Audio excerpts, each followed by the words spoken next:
My name is Emily, a 33-year-old woman with a passion for neatness and organization. I work as an auditor at a large firm, and my friends often tease me about my obsession with keeping receipts and paying taxes on time. But I believe these little habits are what keep my life running smoothly. Let me tell you how I met my husband, Jake. It was at a party hosted by our mutual friend, Lisa. I remember that evening clearly. I was sipping a glass of wine and catching up with some old college friends when Jake walked in. He was a bit older, carrying himself with a confident stride and a charming smile. He worked as a manager at a food sales company. "Hey, I'm Jake. Do you mind if I join you?" he asked, holding a beer and looking directly at me. "Sure, I'm Emily. Nice to meet you," I replied, smiling back at him. We started talking, and I was surprised by how effortlessly the conversation flowed. We discovered a mutual love for hiking and a shared passion for classic rock music. A few months into our relationship, Jake invited me to his sister Sarah's barbecue. It was my first time meeting his family, and I was a bit nervous. When we arrived, Sarah greeted us warmly, but her 3 kids were a whirlwind of energy, running around and tossing toys everywhere.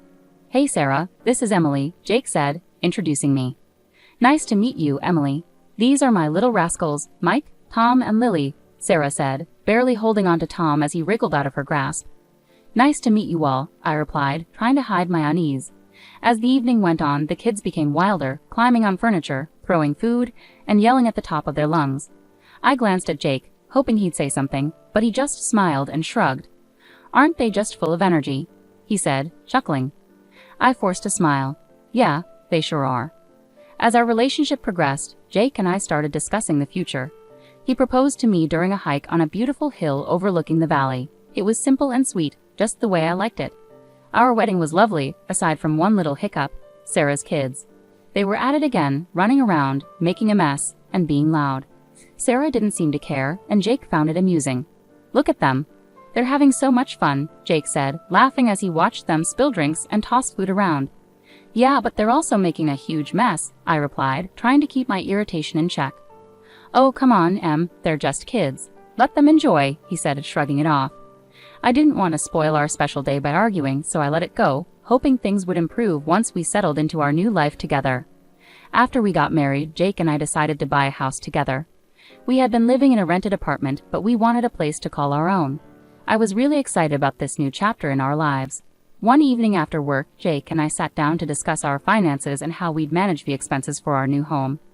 "Emily, we need to figure out how we're going to split the costs," Jake said, leaning back on the couch. "Yeah, I've been thinking about that too," I replied. "I can handle the furniture, appliances, and some art pieces. What about you?" "Well, I was thinking I could buy you a new car. I know your old one is giving you trouble," Jake suggested. I was surprised and delighted. "Really? That would be amazing. My car is practically falling apart."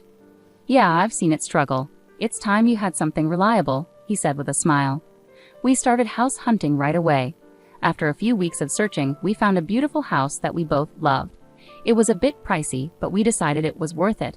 Moving in was hectic, but I was excited about decorating our new home. I spent a lot of time selecting furniture and appliances, ensuring everything was high quality and stylish. One Saturday, Jake surprised me with a new car. It was a sleek, shiny sedan, and I was thrilled. "Jake, this is incredible. Thank you so much," I exclaimed, hugging him tightly. "You're welcome, Emily. You deserve it," he said, looking proud of himself.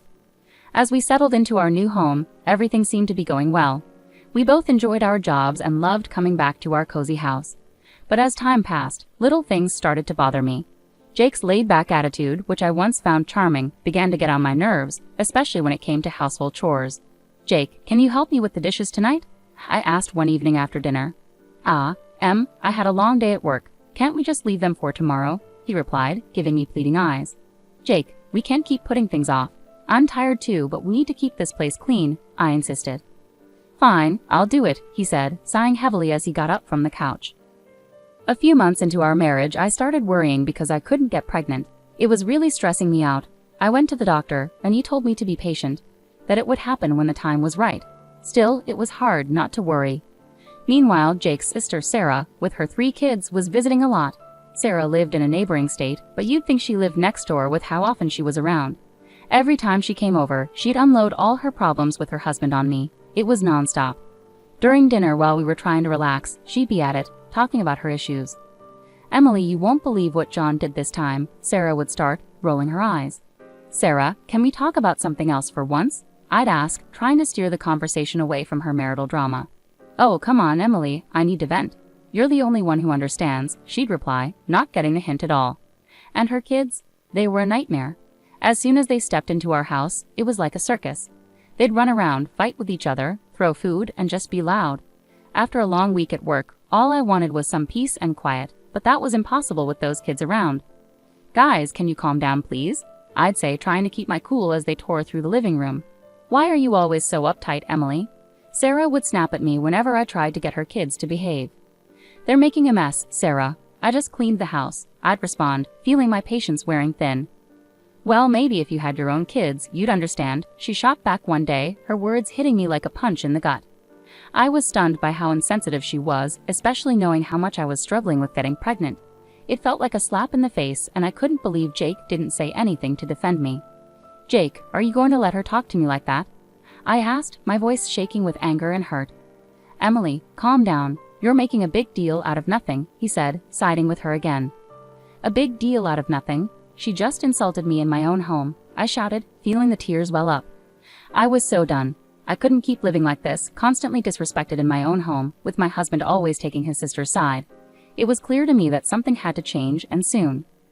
One Saturday, Sarah showed up with her 3 kids. She dumped them on me and said, Emily, I need a break from parenting.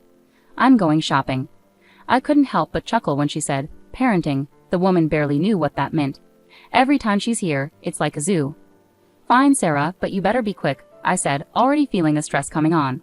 Thanks, Emily, you're a lifesaver, she chirped, grabbing her purse and bolting out the door before I could say anything else. Great, I thought, just what I needed. I was in the kitchen, trying to cook dinner. It's a long process and I like things done right, but with those kids running wild, it was impossible to focus. They were yelling, running around, and making a mess. Guys, can you keep it down? I shouted from the kitchen, hoping they'd listen for once. Of course they didn't. Suddenly I heard a loud crash. My heart sank. I ran into the living room, and there it was, my grandfather's antique Chinese vase, shattered on the floor. My chest tightened with anger and frustration. What the hell happened here? I screamed, looking at the kids who were now standing still with guilty expressions. We were just playing, one of them mumbled, not meeting my eyes. This vase is priceless. It's from my grandfather. Do you have any idea what you've done? I was livid, shaking with anger. Just then, Jake walked in, looking calm and clueless. What's going on? Emily, your nephews just broke my grandfather's vase. Look at this mess. I pointed at the shattered pieces on the floor. Calm down, Emily. It's just a vase. We can get it fixed, he said, shrugging like it was no big deal. Just a vase? This isn't about the vase, Jake. It's about respect. I'm tired of this. Every time Sarah comes over, our house turns into a disaster zone, and you don't care, I shouted, my voice cracking with frustration. Just then, Sarah walked in, bags in hand, looking annoyed. What's all this yelling about? Your kids broke my grandfather's vase, Sarah. Look at this mess. I pointed at the floor, trying to hold back my tears.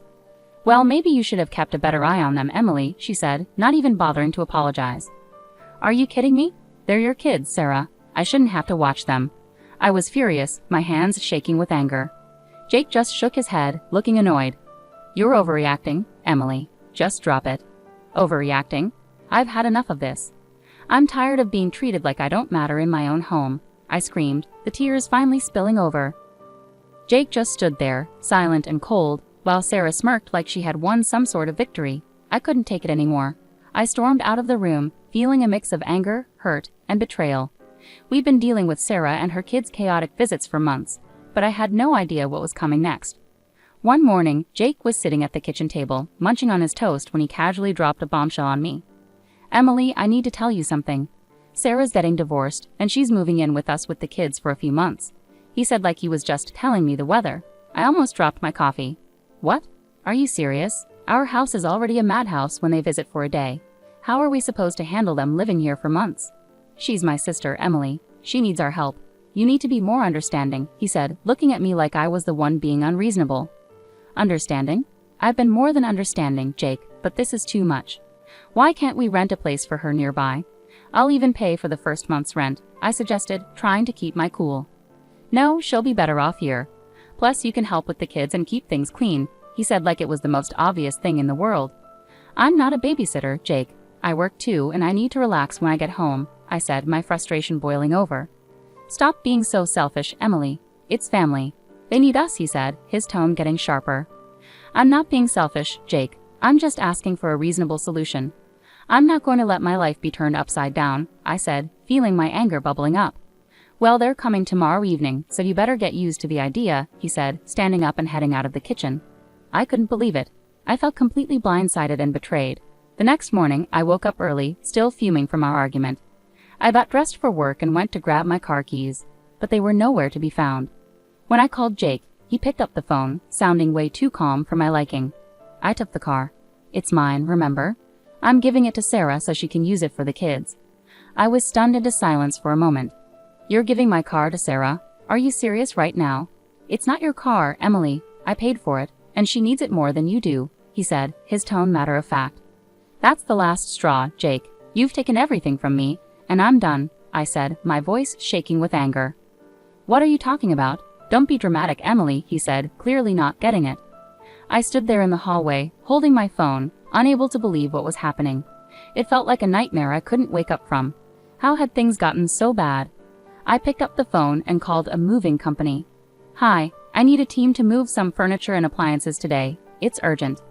The movers arrived a couple of hours later. I showed them around the house, pointing out the items to be moved. Take everything. The beds, sofas, chandeliers, even the faucets in the bathroom. The movers got to work, and soon the house started to look empty. I felt a strange sense of relief watching them carry out each piece of furniture. As the last item was loaded onto the truck, I directed them to my mom's house. Everything goes there. Thanks for the quick work, guys, I said, handing them a tip. With the house now bare, I grabbed my essentials and headed to my mom's place. A few hours later, my phone started buzzing. It was Jake calling repeatedly. I ignored the calls, feeling a mixture of anxiety and empowerment. That evening, there was a loud knock on my mom's door. I opened it to find Jake standing there, looking furious. What the hell, Emily? What did you do? He shouted as he stormed into the living room. I took my stuff, Jake. You took the car, so I took what I bought, I said, keeping my voice calm. This is insane. You stripped the house bare. Where are Sarah and the kids supposed to sleep? He yelled, his face red with anger. That's your problem, Jake. You made this mess, now you deal with it, I replied, crossing my arms. You're a thief, Emily. You stole everything. He shouted, waving his arms around. I didn't steal anything. Here are the receipts, I said, pulling out a folder and showing him the proof of purchase for all the furniture and appliances. He looked through the receipts, his anger shifting to frustration.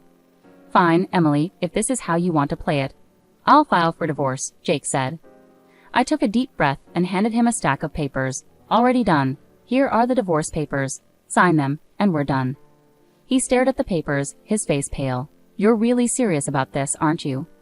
Dead serious, Jake. I deserve better than this, I said, feeling a strange sense of calm wash over me. He took a pen from his pocket, signed the papers without another word, and handed them back to me.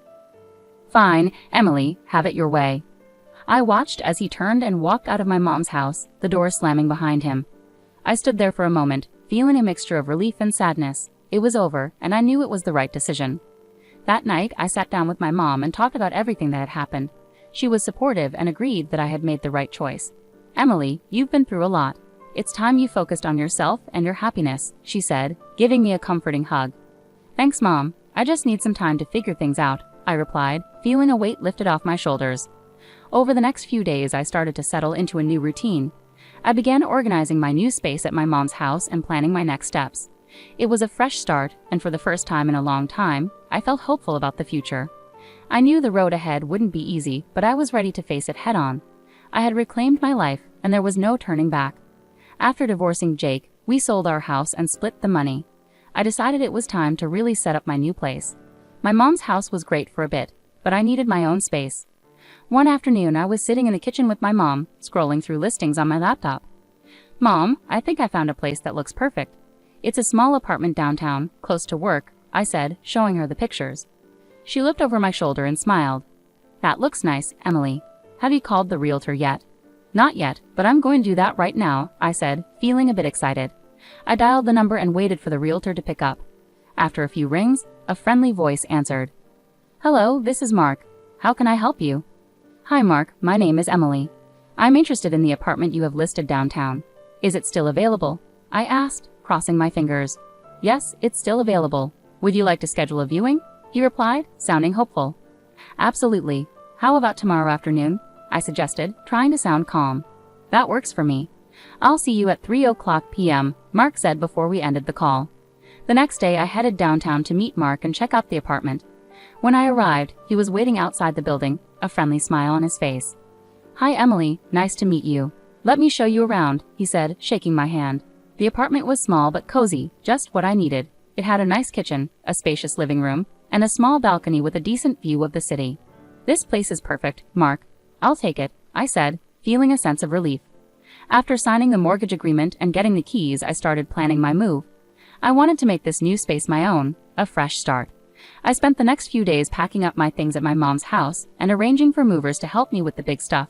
On moving day, my mom and a couple of close friends came over to help. As we loaded the last box into the moving truck, I felt a mix of excitement and nervousness about this new chapter in my life. Emily, this is going to be great for you. A fresh start is just what you need, my mom said, giving me a reassuring hug. Thanks, Mom. I'm really looking forward to it, I replied, smiling. We drove to my new apartment, and with everyone's help, we had everything unloaded and set up in no time. As I looked around my new place, I felt a sense of accomplishment and peace. It was the beginning of a new chapter, and I was ready for it. That evening, I invited my mom and friends to stay for dinner to celebrate the move. We ordered pizza and sat on the floor, surrounded by boxes and laughter. Cheers to Emily and her new place, my friend Lisa said, raising her glass of soda. Thanks, guys. I really appreciate all your help and support, I said, feeling grateful. As the night went on, we talked and laughed, and for the first time in a long time, I felt truly happy and free. After the party, as I sat on my balcony looking out at the city lights, I thought about everything I had been through and how far I had come.